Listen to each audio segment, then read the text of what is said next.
তারেক রহমান রাস্তা দিয়ে হেঁটে পার হচ্ছে, উনি 150 টাকায় কি খাচ্ছে, এটা দিয়ে তো আমার পেট ভরবে না। সাংবিধানিক প্রতিষ্ঠান আপনি এটা পরিবর্তন না, sorry to say, Sheikh Hasina nothing, এই শেখ হাসিনা এরকম স্টানবাজি আরো বেটার করতো। আবার আপনারা বাংলাদেশের মানুষের সাথে যে বেইমানিটা করছেন, এটা আপনারা বারবার বলছেন যে 6 মাস, এটার কিন্তু মানে বাংলাদেশের মানুষ খুব বেশি সময় দিবে না। অক্ষরে অক্ষরে জুলাই সনদ পালন করা হবে, কিভাবে পালন করবে অক্ষরে অক্ষরে? অলরেডি ওনারা তো উল্টো কথা আরো শুরু করে দিয়েছেন।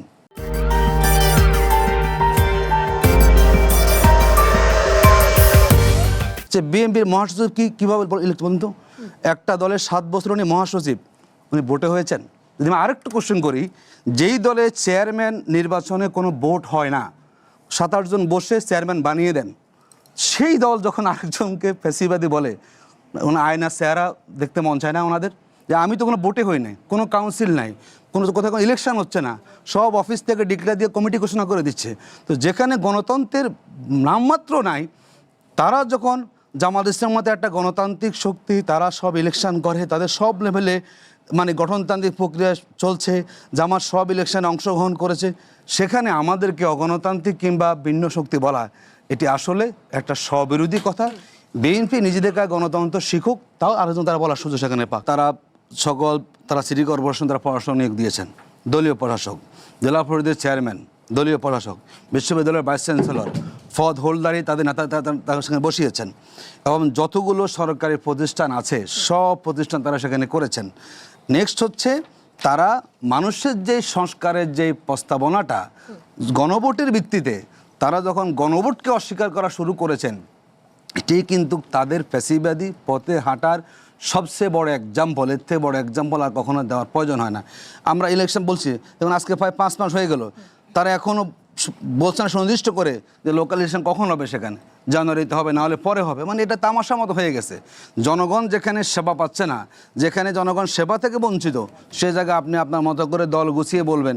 আবার যিনি দেখলেন মানে যিনি আবার সিটি কর্পোরেশনের প্রশাসক, তিনি আবার ইলেকশন করতে চাচ্ছেন। এই যে নানাবিধ অনিয়ম সরকার লক্ষ্য করছি আমরা। মোদ্দা কথা হচ্ছে সরকার সব জায়গায় দলীয় লোকদেরকে বসাচ্ছেন, এবং একচেটিয়া, যেখানে সবার আগে বলেছেন সবার আগে বাংলাদেশ, মানে সবাইকে নিয়ে আপনি সবাইকে নিয়ে আসবেন। আমরা দেখলাম বিগত 5 মাসে কোনো 1% জায়গাতেও কিন্তু সবার আগে বাংলাদেশের দৃষ্টান্ত বিএনপি দেখাতে পারে নাই। আপনার ক্রিকেট বোর্ড বলে না, যাই বলে সবই তাদের একচেটিয়া নিজেরা নিয়ন্ত্রণ করছেন সেখানে। এইবার যখন ইন্টারিম গভর্নমেন্ট আসলো, আপনারা দেখলেন তারা তো আগে আওয়ামী লীগের সময় তো তাদেরকে দেখাই যায়নি। আমাদের জোটসঙ্গী ধানের শীষ প্রতীক নিয়ে তারা নির্বাচন করেছিল, কিন্তু তারপরে এইবার দেখা গেল অন্তর্বর্তী সরকার যেটা গঠন হলো, তার অন্যতম মানে একটা প্রধান একদম বৃহৎ সুবিধাভোগী বলতে যা বোঝায় সেটা ছিল জামাত। এবং সেই কারণেই এবং তাদের সাথে যারা অন্যান্য যেই দলগুলো তারা জোট বেঁধেছে, তারা এমন একটা অবস্থা তৈরি করেছিল 18 মাস, এই দীর্ঘ সময়ে তারা করলো কি, আপনার নির্বাচনটা হবে কি হবে না সেই ধোঁয়াশাটা খুব ভালোভাবে জনগণের মধ্যে আপনার ছড়িয়ে দিতে পেরেছিল। তাদেরকে গণতান্ত্রিক রাজনৈতিক দল এটা এইভাবে বলা আসলে কখনোই আমি মনে করি না যে সম্ভব। এইবার আপনি দেখবেন এই নির্বাচনে তারা তাদের জীবনের সবচাইতে ভালো রেজাল্ট করেছে। এইবার 77টা তারা যে আসন পেয়েছে, ও জীবনে মানে অতীতে কোনো দিন বাংলাদেশ মানে স্বাধীন হওয়ার পর থেকে সেটা হয়নি। তারপরও তাদের কথাবার্তা শুনলে কিংবা আচার আচরণ বটবাহিনী দিয়ে তাদের লোকজন বসিয়ে তারা তো সোশ্যাল মিডিয়াতে সরকার গঠন করে ফেলেছিল। আপনি নিশ্চয়ই দেখেছেন, আমরা প্রত্যেকটা মানুষ দেখেছি। কাজেই তাদের চরিত্র আর একটা রাজনৈতিক দলের গণতান্ত্রিক ক্যারেক্টারিস্টিক বলতে আমরা যা বুঝাই সেটা আকাশ আর পাতাল তফাৎ। কে কতটুকু গণতান্ত্রিক সেটার থেকে আমার মনে হয় যে অ্যাজ এ বিরোধী দল হিসেবে এনসিপি, বাংলাদেশ জামাতে ইসলামী কতটুকু কার্যকর ভূমিকা পালন করছে, এটা নিয়ে সরকারি দলের সমালোচনা হতে পারে, তারা কথাবার্তা বলতে পারে। আবার আমাদের জায়গা থেকে, আমরা বিএনপির জায়গা থেকে তারা সরকার দল হিসেবে কি কি ভুল ত্রুটি করছে সেগুলো নিয়ে আলোচনা হতে পারে। আমার মনে হয় এই আলোচনাটা আমি যেতে চাই না যে কে কতটুকু গণতান্ত্রিক। রাদার আমি আসলে বলতে চাই যে মানে বিএনপি যে আস্তে আস্তে আসলে ফ্যাসিবাদ কাঠামোর প্রত্যেকটা মানে অর্গানকে আস্তে আস্তে আবার সক্রিয় করছে এবং আস্তে আস্তে যে সেই পথে হাঁটছে সেটা আমরা কিন্তু অলরেডি দেখতে পাচ্ছি। আমি যদি একজনের নাম বলি, মোহাম্মদ শামসুল আলম, আপা আমার মনে ভালো করে চিনবেন, তিনি বিএনপি সংসদীয় আসন পুনর্বিন্যাস সংক্রান্ত কমিটির সদস্য ছিলেন কালকের আগ পর্যন্ত, পরশুদিনের আগ পর্যন্ত। এখন তিনি এখন তিনি সচিবালয়ে দলীয় ব্যক্তি হিসেবে মানে নির্বাচন কমিশনে অতিরিক্ত সচিব পদে 1 বছরের চুক্তিভিত্তিকভাবে তিনি নিয়োগকৃত হয়েছেন। এখন দেখেন, এরকম একটা গুরুত্বপূর্ণ জায়গায় সামনের দিনের সকল নির্বাচনে কিন্তু ইসি সচিবালয়ের একটা গুরুত্বপূর্ণ ভূমিকা থাকবে।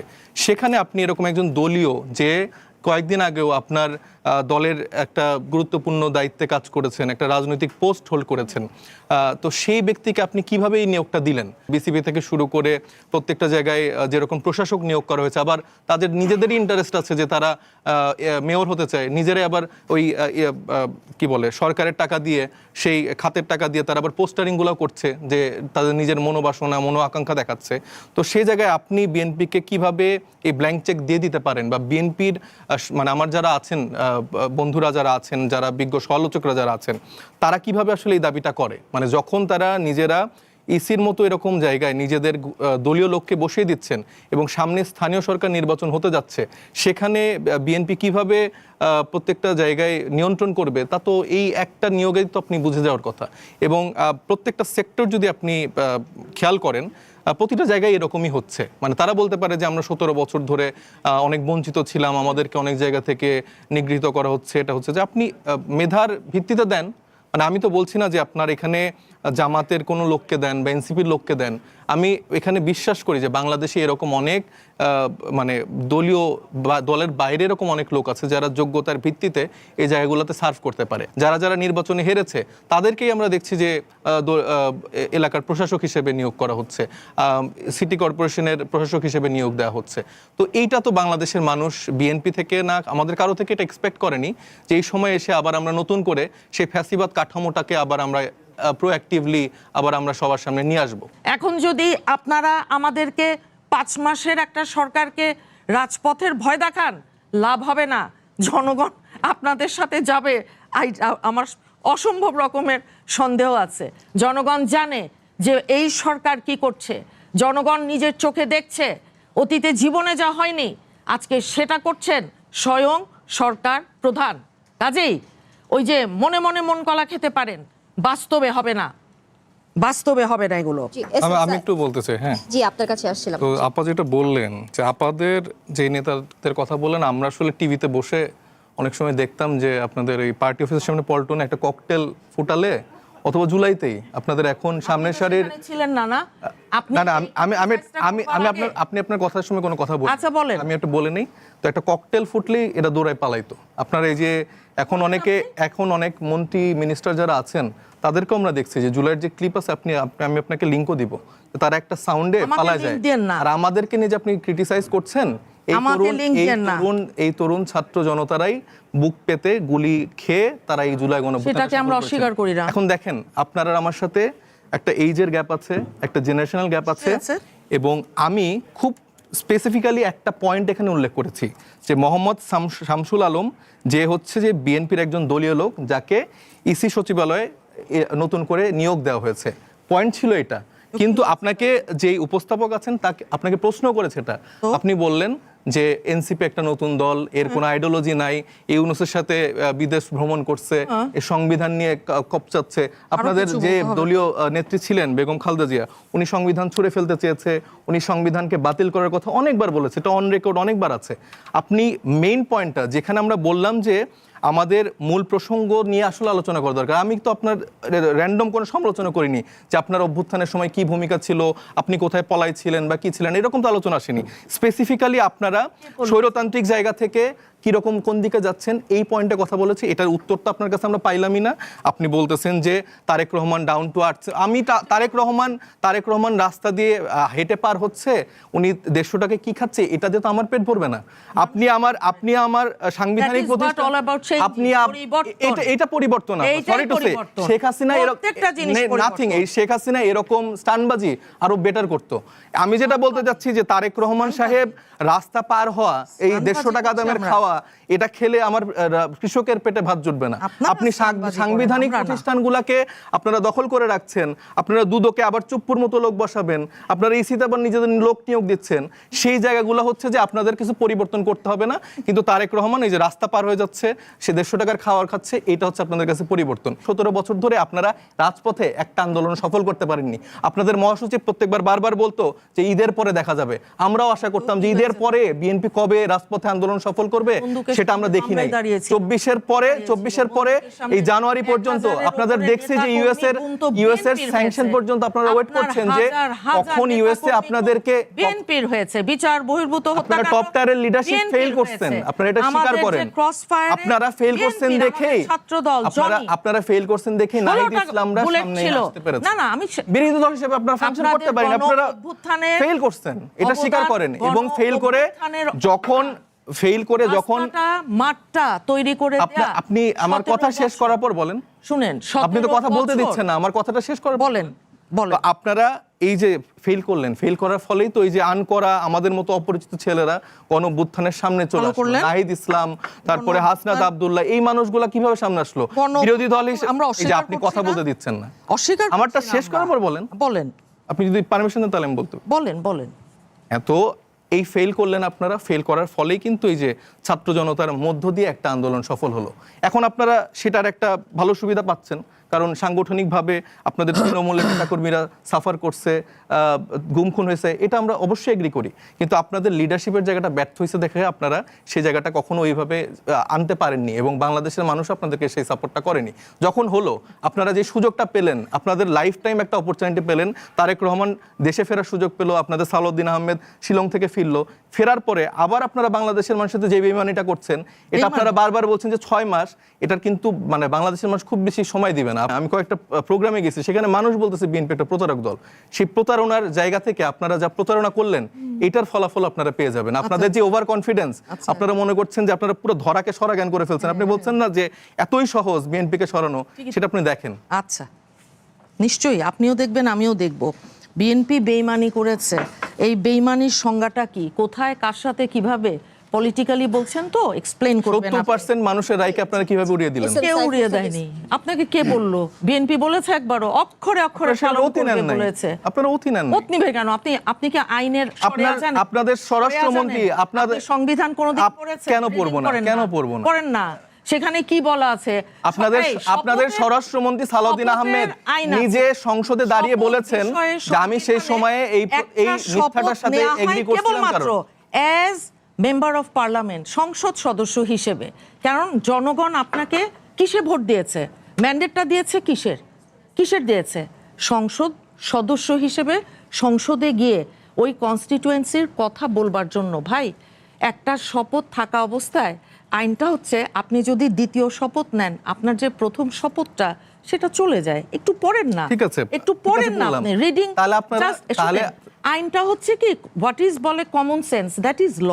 এটা কিন্তু এমন কোনো কিছু না। হ্যাঁ, যে এই কথাটা আপনারটাই আমি এগ্রি করছি, আপনারটাই আমি এগ্রি করছি। আপনারা সংবিধান অনেক বেশি বোঝেন, আপনার সালাউদ্দিন আহমেদ সংবিধান বিশেষজ্ঞ। তাইলে আপনারা এই নির্বাচনের আগে ঐক্যমত্য কমিশন যখন এই রূপরেখাটা দিল, তাহলে কেন আপনারা এগ্রি করলেন? কেন তারেক রহমান গণভোটের জন্য ক্যাম্পেইন করলেন? এত বেশি আপনার অত্যাচারের শিকার আর কেউ কোনোদিন হয়নি, কিন্তু সেই কথা এই ইতিহাসগুলাই বারবার বলেন। বর্তমানে আছেন যখন বলে বিএনপি প্রতারণা করেছে, what you mean by that? কি আমি বললাম, এটাই মিন করছি। কি প্রতারণা করেছে? আপনি যে সংবিধানের দোহাইটা দিচ্ছেন, আপনার তাহলে ইলেকশনের আগে প্রতারণা, এটা ডেফিনিশন। আপনারা ঐক্যমত্য কমিশনের হোয়াট ইজ প্রতারণা কাকে বলে? গণভোটের গণরায়ের যে ম্যান্ডেটটা বাংলাদেশের মানুষ দিয়েছে, সেটা কিন্তু আপনারা অপেক্ষা করেছেন শুরুর থেকে। আমাদের আজকে যিনি মাননীয় প্রধানমন্ত্রী, আমাদের মহাসচিব, যারা স্পোকস পারসন, সর্বোচ্চ নীতি নির্ধারক, বারবার বলেছেন, সবাইকে বলেছেন যে আপনারা প্রত্যেকে গণভোটের পক্ষে রায় দিবেন, হ্যাঁ ভোট দিবেন। আপনি কি বলছেন এখন? আপনি একটু শুনেন, আপনি কি বলছেন? আপনি কি বললেন, আবার এখন কি বলছেন? আমি তো ঠিকই বলছি। এই যে সালাউদ্দিন আহমেদ, আমরা একটু বলি, আমি তো মানে আপনার কথা শুনে আমরা যখনই কোনো কোশ্চেন করি, আসলে ওনারা আমাদের কোশ্চেনের যৌক্তিক জবাব না গিয়ে ওই পুরনো কিছু কথা বলেন, এটি সব জায়গায় আমরা খেয়াল করছি। কোনো লজিক্যাল উত্তর দিবে না। আমি যদি বলতে, আমি আপনাকে সুনিশ্চিত বলছি, দেখুন আপনারা খুব উত্তর দেন। রাষ্ট্রীয় যে জুলাই আন্দোলন হয়েছে বৈষম্যের বিরুদ্ধে, একটা বড় স্লোগান ছিল কি কোটা না মেধা, ঠিক না, যে মেধা মেধা। দেখুন এই রাষ্ট্রীয় প্রতিষ্ঠানে রিসেন্ট দলীয়করণের যে ফ্যাসিলিটি তার অব্যাহত রয়েছে। আমি পড়ে শোনাই। চেয়ারম্যান বাংলাদেশ ইস্পাত ও প্রকৌশল কর্পোরেশনের আব্দুল খালেক সাহেব, তিনি সহ সাংগঠনিক সম্পাদক বিএনপি। শামসুজ্জামান শুরু, চেয়ারম্যান বাংলাদেশ সিনিয়র খাদ্য কর্পোরেশন বিএনপি নির্বাহী কমিটির সদস্য। কাজী রনকুল ইসলাম টিপু, ব্যবস্থাপনা পরিচালক বাংলাদেশ জলবায়ু পরিবর্তন ট্রাস্ট বন ও পরিবেশ সম্পদ বিএনপি। জাকির সিদ্দিকী, চেয়ারম্যান বাংলাদেশ তাঁত বোর্ড সহসভাপতি যুবদল। বেনজির আহমেদ, চেয়ারম্যান বাংলাদেশ ক্ষুদ্র কুটির শিল্প কর্পোরেশন বিসি সহ সাংগঠনিক সম্পাদক BNP. Mamun Hasan, chairman Bangladesh jute corporation সাবেক ভারপ্রাপ্ত সভাপতি যুবদল। মোহাম্মদ রাশিদুল হক, ব্যবস্থাপনা পরিচালক Bangladesh overseas employment and service limited আন্তর্জাতিক সম্পাদক বিএনপি। মোহাম্মদ মোসাদ্দেক হোসেন বুলবুল, চেয়ারম্যান বাংলাদেশ বনশিল্প কর্পোরেশন বন বিষয়ক সম্পাদক বিএনপি। এটিএম আব্দুল বারি ড্যানি, বললাম এই যে বললাম, যাক এই যে বললাম, আমরা যে বললাম ফ্যাসিবাদী পথে হাঁটছে, তো রাষ্ট্রীয় প্রতিষ্ঠান দলীয়করণ করাই তো একটা ফ্যাসিবাদের বড় দৃষ্টান্ত। যেই দৃষ্টান্তটা আওয়ামী লীগ সরকার করেছে, হাসিনা করেছে, বিচার অঙ্গনে তার লোক, স্বায়ত্তশাসিত সব দুদক তার লোক, সব দিয়ে এটি যাতে একচ্ছত্র ক্ষমতা তিনি ব্যবহার করেছেন। আমরা সেই জায়গাটাই বলছি, রাষ্ট্র যদি যদি গণভোটের যে সংস্কারটা না হয়, এই বিএনপি সেই পথে কিন্তু হাঁটবে। এমন নমুনা দেখতে পাচ্ছি আমরা। আপনি যদি সেই পথ থেকে বেরিয়ে না আসেন, আপনি যতই বলছেন, দেখুন বলে না যে অক্ষরে অক্ষরে জুলাই সনদ পালন করা হবে, কিভাবে পালন করবে অক্ষরে অক্ষরে? অলরেডি ওনারা তো উল্টো কথা আরো শুরু করে দিয়েছেন। আমি যখন আপনাকে ফ্লোর দিব, আপনি আমার এই কথার উত্তর দিবেন। এই অনুষ্ঠান কিভাবে